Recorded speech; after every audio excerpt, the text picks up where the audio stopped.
Avui m'agradaria parlar de diverses coses, de context històric, moment d'inicis, diguem-ne, de la meva relació amb la realitat, la meva relació amb el color envers la realitat, amb una pintura de l'any 63 que representa un personatge que jo veia sovint, pràcticament cada dia, a vegades 2 cops, al carrer Hospital, però on jo passava cada dia bé a treballar al Teatre Romea, bé a anar del magatzem de trets de la meva família fins a Belles Arts, passant pel carrer Hospital. Era un personatge que venia a cupons de loteria, dels cecs, i que era epilèptic. Algunes de les vegades que jo passava per allà, estava a terra amb l'atac d'epilèpsia. Això jo ho relacionava també en el món fosc de la postguerra. La pobresa, les classes populars, el mercat, el bacallà, figures que jo en aquella època pintava com podia, la meva relació amb el dibuix i amb el color era una relació, diguem-ne, molt bàsica, podríem dir, com molt romànica. Per exemple, veiem com jo intentava representar una mà, com la postura del coll de l'epilèptic, que fa una tensió, Però hi ha una cosa que ja és una mica la base de la meva pintura, que és el groc, el vermell i el blau.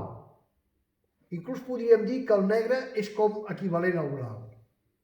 O sigui que passar d'aquests colors, podríem dir terrosos, a més, influenciats inclús potser amb la seva textura per l'informalisme, passar d'això a uns colors vibrants, que és el que després he fet,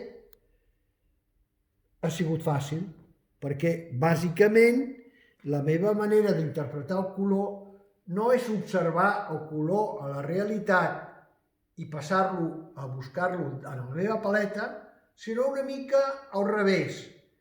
Quins són els meus colors d'ofici, quins són els meus colors preferits i com representar les meves vivències reals, més que la realitat, les meves vivències reals, amb aquests colors.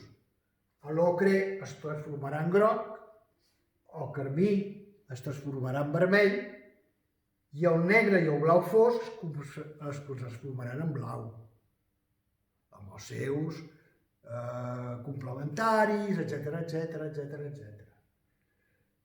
Jo penso que, a pesar de ser una pintura feta en colors foscos, amb sorra, representant un moment històric, un moment que era, anem a representar la pobresa, podríem dir fins i tot la misèria, que sempre és molt més fotogènica que l'altre, és molt més fàcil expressar-se amb una cosa de pobresa, de baixos fons, que amb una cosa, podríem dir, de classes altes.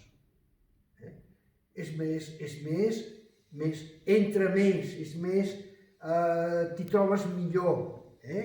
L'altre és molt més complicat, és molt més complex, i això en seguida s'entén més. Passar d'aquesta percepció de la realitat com es pugui, anar, diguem-ne, sofisticant més el sistema, com fer-ho, com representar, com aprendre a dibuixar millor, com... Al final és sempre el mateix, és l'aventura de pintar que és començar una cosa i veure com s'acaba. Si us ha agradat el vídeo, podeu fer la subscripció i us estaré molt agraït. Gràcies.